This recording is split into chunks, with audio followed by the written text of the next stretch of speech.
नमस्कार, आप देख संविधान एक्सप्रेस 24 न्यूज़, आपका स्वागत है। यहाँ बात करते हैं एएमआईएम पार्टी के राष्ट्रीय अध्यक्ष असदुद्दीन ओवैसी की, जिन्होंने प्रधानमंत्री द्वारा दिए गए भारत रत्न अवार्ड को लेकर बोले। एमआईएम पार्टी के राष्ट्रीय अध्यक्ष असदुद्दीन ओवैसी, देखते हैं पूरी खबर। तो आपका ये सवाल जो है कि इनको जो भारत रत्न दिया गया है, तो जिस महाशय को भारत रत्न से नरेंद्र मोदी नवाज रहे हैं, तो उनका रिकॉर्ड ये है कि जहाँ कहीं भी वो अपनी रथ यात्रा लेकर गए, 23 सितंबर से 5 नवंबर 1990 में, और जो जनरेशन जी जिसको कहते हैं, उन नौजवानों के लिए बता रहा हूँ कि उस वक्त लाल कृष्ण आडवाणी रथ यात्रा लेकर निकले थे बाबरी मस्जिद को तोड़ने के लिए। तो ये रथ यात्रा गई 23 सितंबर से 5 नवंबर 1990 तक।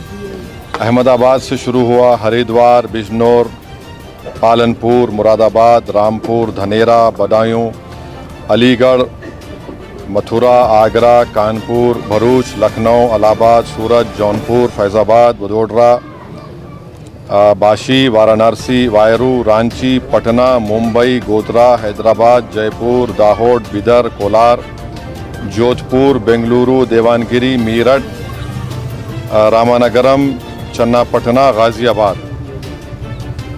तो उसमें जहाँ कहीं भी ये इनकी रथ यात्रा गई, बेंगलुरु, कोलार, चन्नापटना में 30 लोगों की मौत हुई फसादात में, देवानगिरी में 1, रामानगरम में 2 नवंबर को 2 लोगों की मौत हुई, बिदर में 7 लोगों की मौत हुई अक्टूबर 5, हैदराबाद में उस वक्त बदतरीन फसाद हुआ हिंदू मुसलमानों का, 30 लोगों की मौत हुई।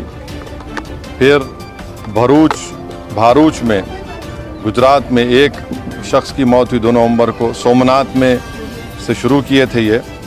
तो जहाँ जहाँ ये इनकी रथ यात्रा गई, मुजफ्फरनगर में 3 लोगों की मौत हुई, दिल्ली में झड़पें हुई, जयपुर में 47 लोगों की मौत हुई फसादात में अक्टूबर 27, 1990 में, अलीगढ़ में 3, बिजनौर में तो 58 लोगों की मौत हुई, मीरठ में 7 लोगों की 3 नवंबर को मौत हुई। तो जहाँ कहीं भी लाल कृष्ण आडवाणी की रथ यात्रा गई, वहाँ पर इन तमाम मुकामात पर हिंदू मुसलमान फसाद हुआ, इंसानियत की मौत हुई। और अफसोस की बात यह है कि नरेंद्र मोदी की हुकूमत उनको इस मुल्क का सबसे बड़ा सिविलियन अवार्ड भारत रत्न से नवाज रहे हैं। इससे देश को क्या पैगाम दे रहे हैं? क्या हम देश में ऐसे लोगों को सबसे बड़ा सिविलियन अवार्ड देकर हम क्या पैगाम दे रहे हैं? हम ये पैगाम दे रहे हैं कि हम एकजहती कायम करेंगे हिंदू मुसलमानों में। आप बताइए, नरेंद्र मोदी की हुकूमत क्या पैगाम दे रही है? और इससे बढ़कर लाल कृष्ण आडवाणी जब पाकिस्तान गए थे, तो मोहम्मद अली जिन्ना की खबर पर जाकर उन्होंने जिन्ना की तारीफ में कलेमात लिखे थे। और यही आरएसएस, बीजेपी, विश्व हिंदू परिषद, बजरंग दल आए दिन भारत के गयूर मुसलमानों को बोलते हैं पाकिस्तान चले जाओ, पाकिस्तान चले जाओ। अरे कम से कम तुम अवार्ड देने से पहले ये तो देख लेते कि ठीक है, इतने लोग मरे, तुम भूल गए, इतने लोगों की मौतें हुई, बच्चे यतीम हुए, हमारी बहनें चाहे हिंदू हो मुसलमान हो बेवा हो गई, कई घर उजड़ गए। जो शख्स पाकिस्तान जाकर मोहम्मद अली जिन्ना जो इस मुल्क की पार्टीशन का जिम्मेदार है, आप उसकी तारीफ में कलेमात लिखता है।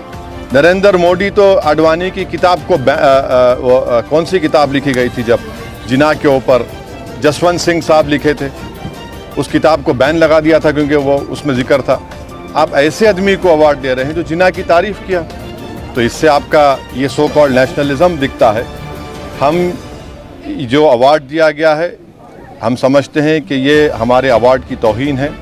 इससे पहले बहुत बड़े बड़े लोगों को ये अवार्ड दिया गया था, मगर जो शख्स रथ यात्रा के ज़रिए जहाँ जहाँ रथ यात्रा गई वहाँ पर फसाद हुआ, जिस शख्स की मौजूदगी में बाबरी मस्जिद की शहादत हुई, ये अलग बात है कि कोर्ट ने किसी को फांसी नहीं पाया, ये भी एक बड़ा मजाक है। और उसकी अपील नहीं की गई, तो हम इसको नामुनासिब समझते हैं, गलत समझते हैं। और हम समझते हैं कि भारत रत्न के रुतबे में कमी आ रही है इस तरह के नरेंद्र मोदी की हुकूमत फैसले जो कर रही है। इसलिए हम ये इस बात को ख़तई नहीं मान सकते कि ऐसे शख्स को आप अवार्ड दे रहे हैं जो भारत में हिंदू मुस्लिम फसादात हुए और उनकी मौजूदगी में बाबरी मस्जिद की शहादत हुई, उन जो होम मिनिस्टर थे 2002 का राइट हुआ, तो हम इसको गलत फैसला मानते हैं।